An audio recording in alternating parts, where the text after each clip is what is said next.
It's all good. It's Good okay. afternoon, everyone. This is Queenie Clem with Queenie's Book Talk and Reviews, and I am your literary ambassador. And today I have Karamokoh. Go ahead and pronounce it for me. Go ahead. Karamokoh. Karamokoh. Karam. All right. How you doing today? I'm doing good. Okay, tell us a little about yourself. My name is Karamokoh. I was born in Sierra Leone, Freetown, and I'm the author of the book, The Self-Empowerment Journal. I'm currently in the military. I'm stationed in South Korea right now. That's where I'm calling from. Mm-hmm. Okay, tell us about your book.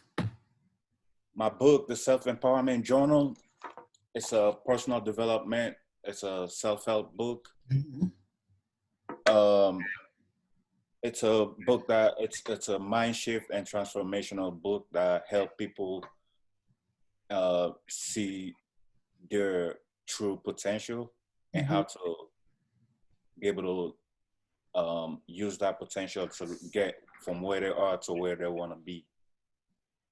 Oh, okay. And let me say, first of all, thank you for your service. No, yes, ma'am. Thank you. Okay, what inspired you to become an author? Um, well, it was just me. Based on like experiences and Mm-hmm. being in the army, I get to I get the opportunity to travel, meet a lot of people, and I've come across a lot of people that I've noticed like they have a lot of potentials, Mm-hmm. and what I've come to notice is that a lot of times people they don't realize what they have because of where they're at. Like when we go to jobs or like in the military, you get treated based off of your rank. You are valued based off of your rank. Mm-hmm. So most people they don't realize their truest potential because they only going off of what they value themselves as. Like they just based themselves based off of their ranks or their Mm-hmm. job title or their position. So Mm-hmm. like there was this one incident where I met this there was this young lady in one of my unit. um in the army there are different ranks. So the lowest rank is a private, and then the Mm-hmm. next rank after that is a E2, or and then E3 and so forth. So this young lady, she was a private, and she was at the lowest rank.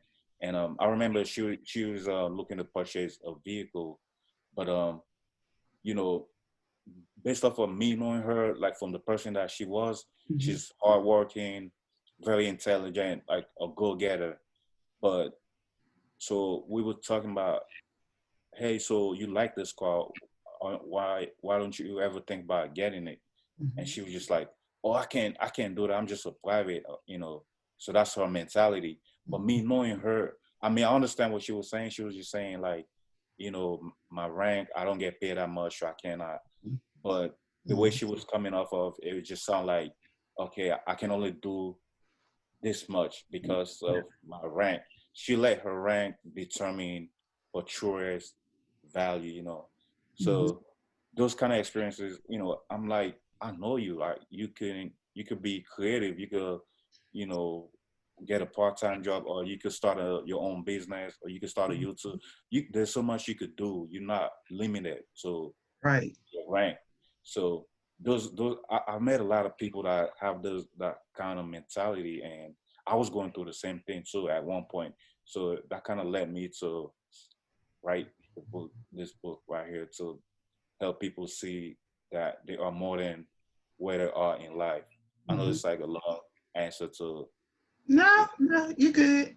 Yeah. Okay, what is your genre and what attracts you to this genre? So my genre is self help. The It's personal development.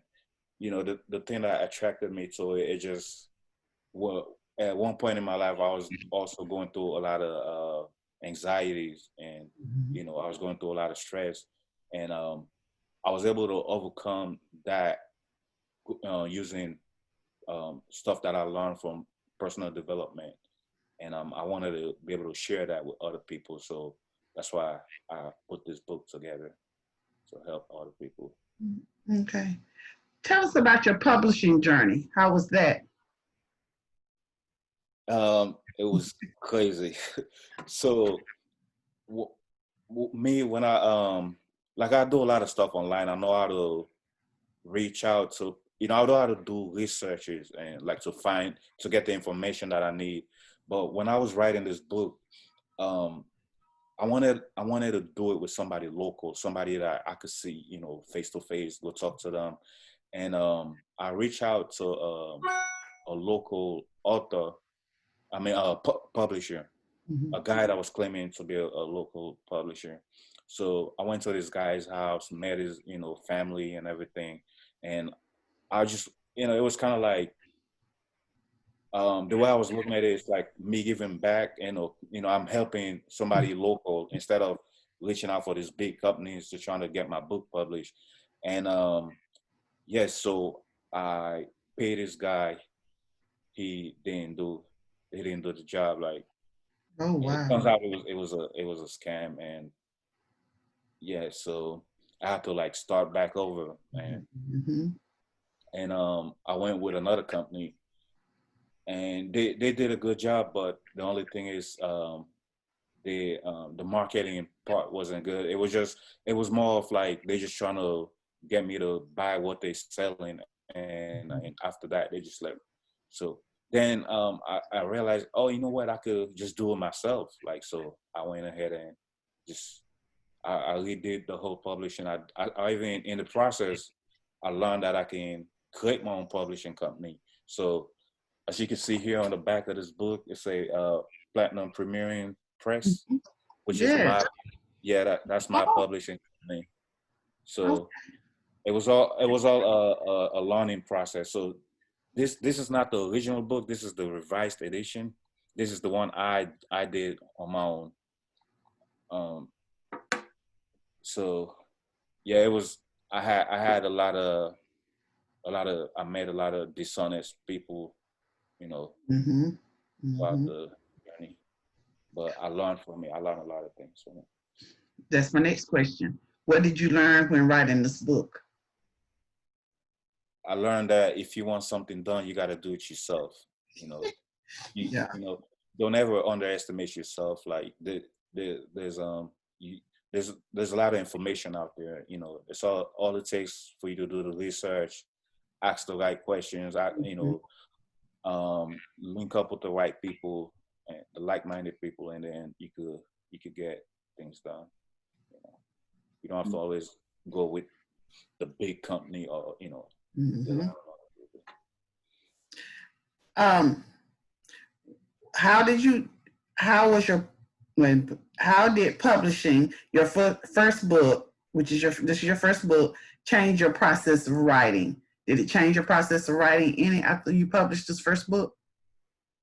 Yeah, so well, with this book, when I write, I've never written a book before. So when I wrote it, it was more like kind of like a freestyle writing. There was Mm-hmm. no like a formula.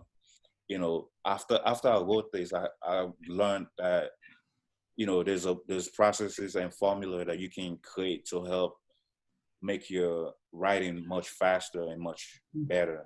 So with this, it was just like me just writing. First, I started it with a pen and paper.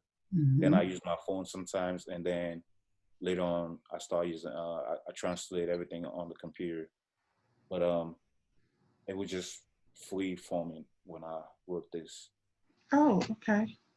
What's the best way you think to market your book? I think the best way is to to go out there in public. To go like, let's say like when I wrote my the first book, right, when the first book came out. Well, I mean, it's the same book, but the first version of it. I was in the process of coming to South Korea. I only had about 3 weeks or so. Mm-hmm. So I went to like local libraries and the mall and set up like a kiosk and sell my book in person. So I think it's good to one of the best ways to sell it in person. I do it online too. I do like Facebook advertising, Amazon ads, but I also think it's better to actually be there in the field, like be there in front of the people, talking to them. Like so, you never know who's gonna have questions. You never know who may want to write their own book. Also, you know, so my book is all about helping people, and the best way to market it is to go out there and help people and provide some kind of value, face to face kind of experience. Okay. Does your family support your career as a writer? Yes, yes, they do. Absolutely. Mm, okay. What do you like to do when you're not writing? When I'm not writing, I like traveling, and also I like going to the gym. I'm always in the gym. If I'm not working out, I'm writing. If I'm not, um, I'm traveling or just doing like I do like graphic design and I also do a little bit of boxing. So I do a little bit of everything. I'm just all over the place. Oh, wow. What do you think makes a good story? um, the thing that I feel like makes a good story is having when the reader becomes part of the story, when they can like they in the story and they can internalize, the whole story. Like Mhm. they could feel like they're part of it and learn something from it. That's what I think makes a good Okay. story. What is the key theme or message in your book? So my theme and my book is a self-help mind transformational book. So it's all about empowerment, empowering yourself, knowing that you are you can do anything you set your mind to, and being able to see your own greatness, your truest potential. Okay. What are you currently working on right now? Right now, I'm just trying to market my book right now. I'm supposed to be coming back to the States in a couple of weeks. So once I'm there, I'm gonna try to. Hopefully, I don't know what I know COVID is happening right now. So, but right now I'm trying to just do a lot of just focusing on marketing it. Make sure I get to the right people. Okay. Okay. When and where can readers find you and your books? So I have my website is kwurie.com. So it's www.kwurie.com.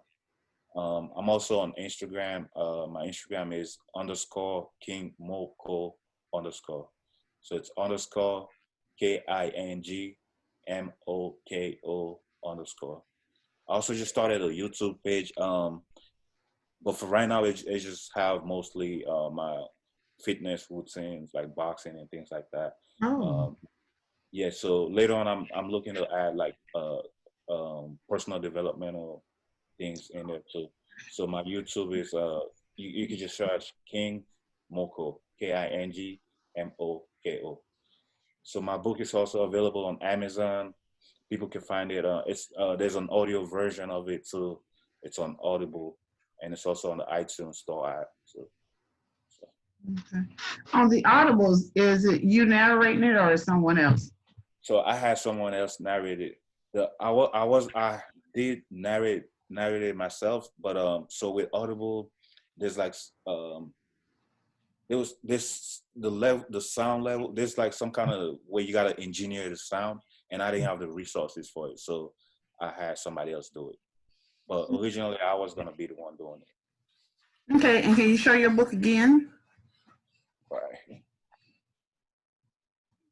All right. All right. Is there anything else you would like to add before we close? Um, you know, I just like this is just for the listeners.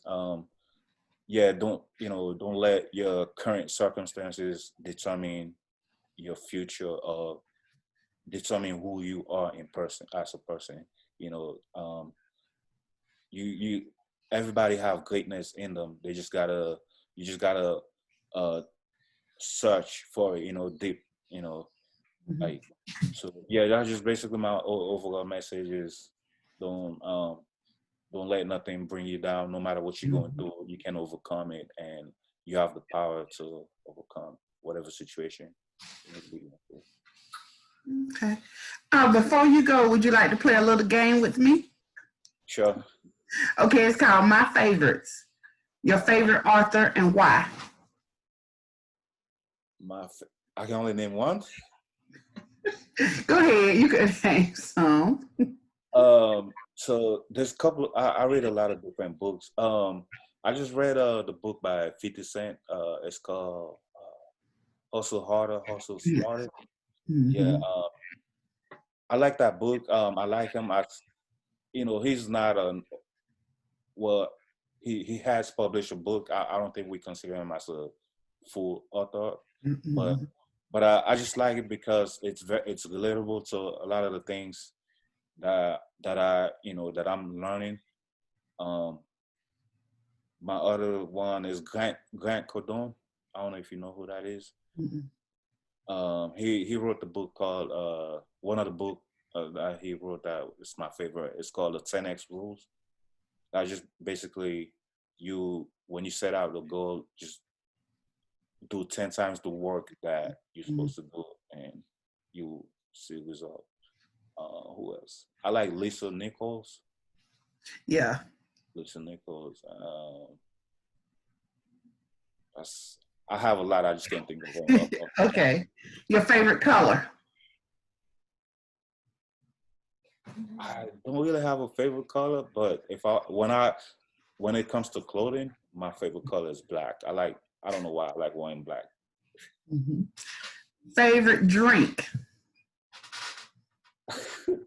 Favorite drink? I drink a lot of water, so Water. Okay. Your favorite food? I'm from Africa. I eat a lot of rice and chicken. So. And last, favorite snack while writing? While I'm writing, I'll eat an apple. I don't know if I don't snack that much, but when I do, like it'd be like fruits and stuff. Like I'll eat an apple when I'm writing. Oh, okay. Well, thank you for coming in today. I really appreciate it. Yes, ma'am. Thank you. All right. This is Queenie Clem with Queenie's Book Talk and Reviews. Happy reading. Bye, y'all.